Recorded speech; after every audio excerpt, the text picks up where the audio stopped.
The Devtas are doing their duty by giving us everything. Now it's up to us to do our duty. So, in villages, it's a beautiful, every village, there's small village, house is there, then one courtyard is there, one cow is in the courtyard. When you cook the first roti, you are not supposed to eat. The first roti has to be given to the cow. It's a beautiful practice because you give the roti to the cow eats the roti, the cow gives the milk, the cow gives dung, the cow gives panchagavya, cow gives us, then we use those things. This is the way, the whole circle of cooperative action is a wheel of cooperation. The entire universe is working on a wheel of cooperation. Anywhere you put a stop, you are causing disequilibrium. You are causing a stop. You are causing like a river flows and you are putting a stop. You put a stop there, water collects over here, it becomes dirty. It becomes contaminated. It becomes stale. That's what's happened inside us. We have become contaminated, stale and impure. That is what we need to take out by Karma Yoga. You understand now how Karma Yoga works at removing mal. See, in a house also, in olden days when money was not the most important thing in life, people built homes where there was always cross ventilation. Window this side has to have window this side. So there's cross ventilation. Air has to come in from one side and it has to take the impure air from this house and throw it out. Then only more fresh air can come in. But what we want to do, we want to take and hold and hoard. We are hoarding money, we are hoarding food. What is obesity? Obesity is not sharing, that's it. We have to go into Karma Yoga. There is no way you can further yourself in spirituality without doing Yagna Bhav. That's it. Bottom line. Okay? So, in business also, for example, there are some businesses where there is a sleeping partner and then there's a working partner. The sleeping partner is the one who gives the capital and the working partner is actually doing the hands-on work. So when he does the hands-on work, he makes a profit. What has he to do with that profit? He cannot hold on to it. He has to share it with the sleeping partner, right? Because until the capital came in, he could not have done anything. So, who is our sleeping partner? Nature. God, nature, Prakriti, whatever you want to call, Bhagwan. We are the working partners. We are taking all this capital, air, water, sunlight, this, that, we are taking and we are working and we are benefiting. Now what we have to do? We have to give it back to sleeping partner. Now comes Rani's question. How to give back? How to give back to air? Stop smoking is one way of giving back to air, yes or no? Stop throwing kachra in the water, rivers, that is one way of giving back to water. Like that, there are many ways to give back. And yagnya, homa, anushtan, havan, all these things are ways of giving back. Because the mantras that we say are stutis. They are praising the Bhagwans. We are saying, what is Navratri Anushtan? It is basically one great big thank you to Mata, who is the creator of this universe, who is running this universe, who is preserving this universe, who is nourishing this universe. Thank you, Mata. This is my Anushtan dedicated to you. That's the best way to give back. Every day you do, no? Homa? You do, right? That's your giving back. You are giving back. All these yagnas are one great big thank you. That's what it is. They are not Hey Mata, give me more. That is wrong yagna. When you say, hey Mata, give me more, you are still a taker. When you are saying, hey Mata, thank you for everything, you are a giver of gratitude. And all yagnas should be done in that attitude of gratitude. So those who are not giving back, Bhagwan has called you stena, thief. A thief is someone who takes with what is not his, right? That's the meaning of thief. Someone who takes what is not. You have come here. When you go from here, what will you take? Your own chappals only, I hope, not somebody else's. Your own bag, your own book. Though sometimes people have taken others also. But if you take anybody else's slipper, Stainer. you are a Stainer. stainer, right? You are a thief. Now, when we die, here you are going home in somebody else's slipper, okay? But when you go home, here, Right here. hey, you all don't come and haunt this place, huh? Or maybe I'll come and haunt it. Ma'am, you're already haunting it. When you go home, what will you take with you? Your karmas, that is yours. Your vasanas, that is yours. Your sanskars, that is yours. Full stop.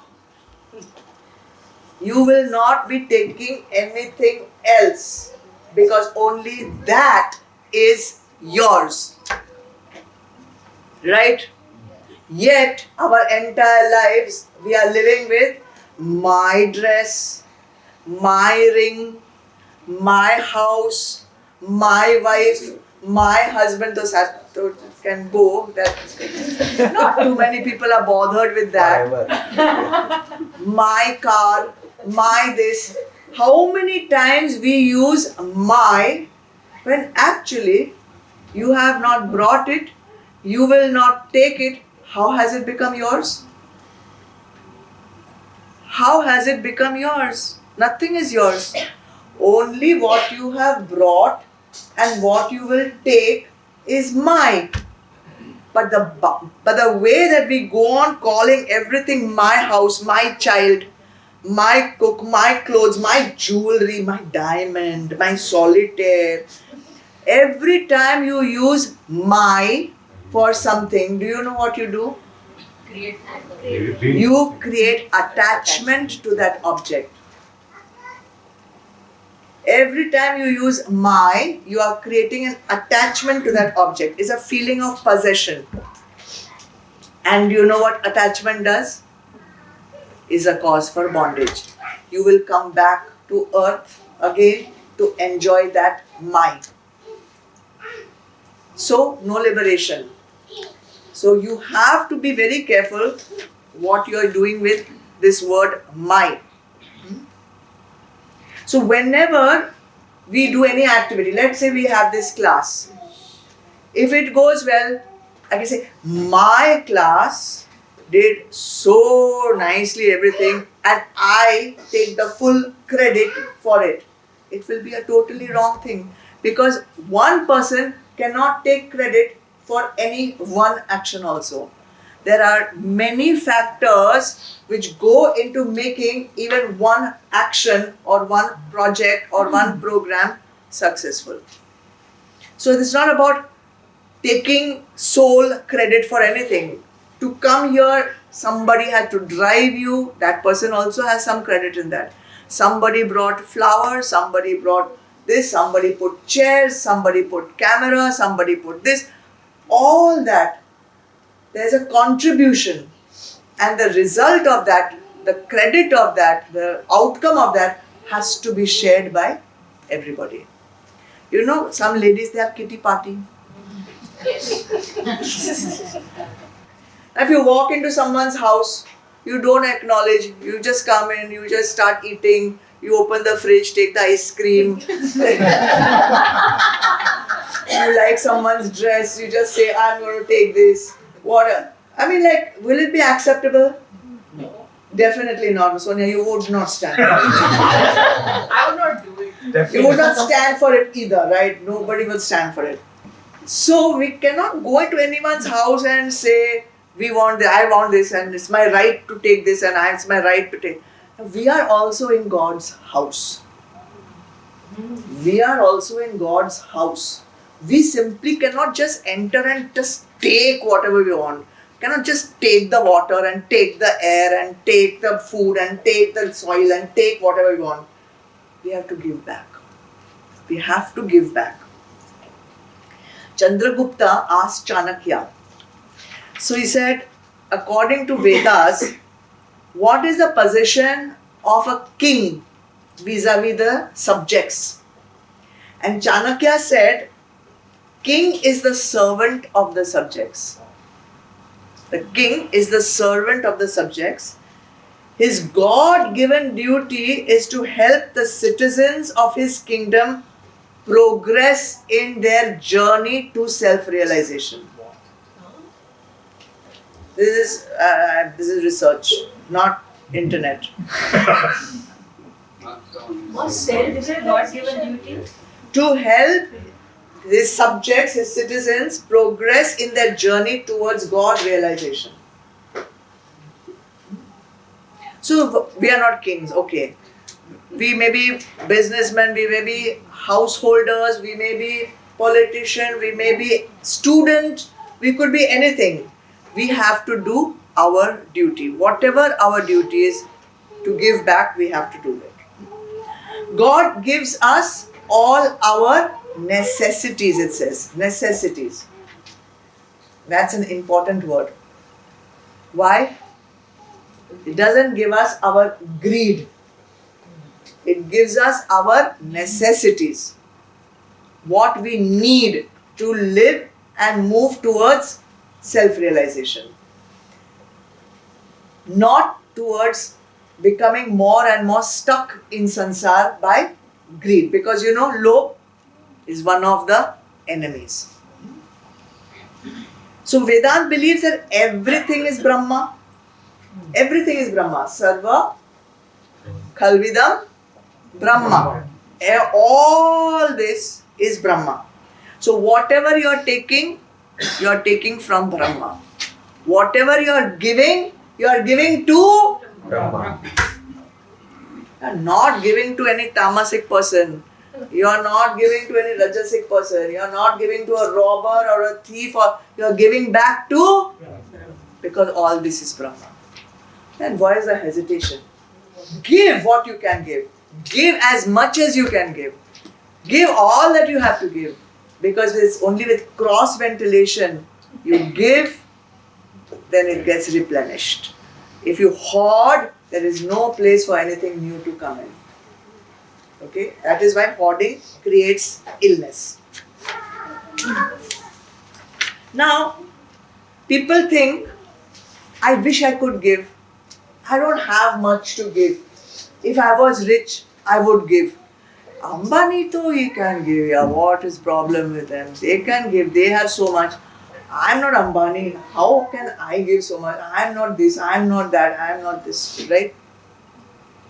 Because we think God, we do prayer.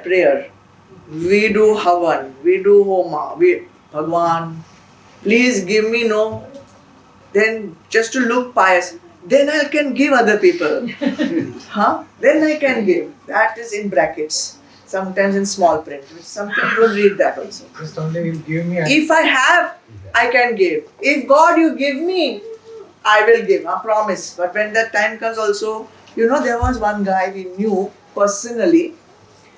He went to, where you all go? South? Tirupati. He went to Tirupati and he asked for he was a businessman, and he asked for some big project to come through, and he used to wear a huge diamond ring. And he said that if this deal comes through, project comes through, I will donate this ring in Tirupati. His project came through. But then Plan change. You know. But not that I'm not going to give. I'll give a nice sum. Obviously not the value of the ring. So he brought that notebook, black wala, and and he put it like that. His hand, the ring fell off. In The ring slipped off in the hundi. Hundi.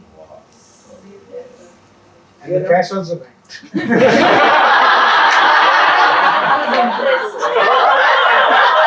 That was the penalty. Huh? Got interest also on the Interest, vyaj sab le liya. You actually saved So it. when we say na God you give me, then I will give others. What we are doing is we are simply putting the ball in the God's court. You didn't give me, now I can't give. How can I give? You didn't give me, so I can't give. But what Bhagwan Krishna is saying, he's turning the tables around. Bhagwan Krishna is saying, first you give the gods. First you give the gods means do work in yagna bhav. That's what it means, give the gods. You ask me how to give gods. Give gods means do all your work in yagna bhav. Do all your work as karma yoga. That is giving to the gods. Then the gods will give you. Then don't put it in your cupboard. Then share it with others. Then the circle becomes complete. Then there is cross ventilation. Then the wheel is complete. Then there is balance. Then there is equilibrium. Okay. So Ishthan Bhogan, there is a one word I taught you. Ishthan Bhogan, desired necessities of life, not desired greeds of life. The entire earth can support the needs of every single human being, but it cannot support the greed of even one human being. Why? Because your greed, as soon as it is satisfied, a new greed will come up. That is the significance in Navratri of, Kali Ma. When she cuts off one demon, another demon comes and Rakta. So she doesn't let that Rakt touch the floor. Before that Rakt touches the floor, she licks it off. So that it doesn't sow. So as soon as one desire is cut off, don't let the blood of the next desire take root in you. Lick it off. Kill it off. That's the significance of that. Beautiful kind of symbolism. There is no end to your desire. This world and all its resources cannot satisfy the greed of even one person, but it can satisfy the need of every human being.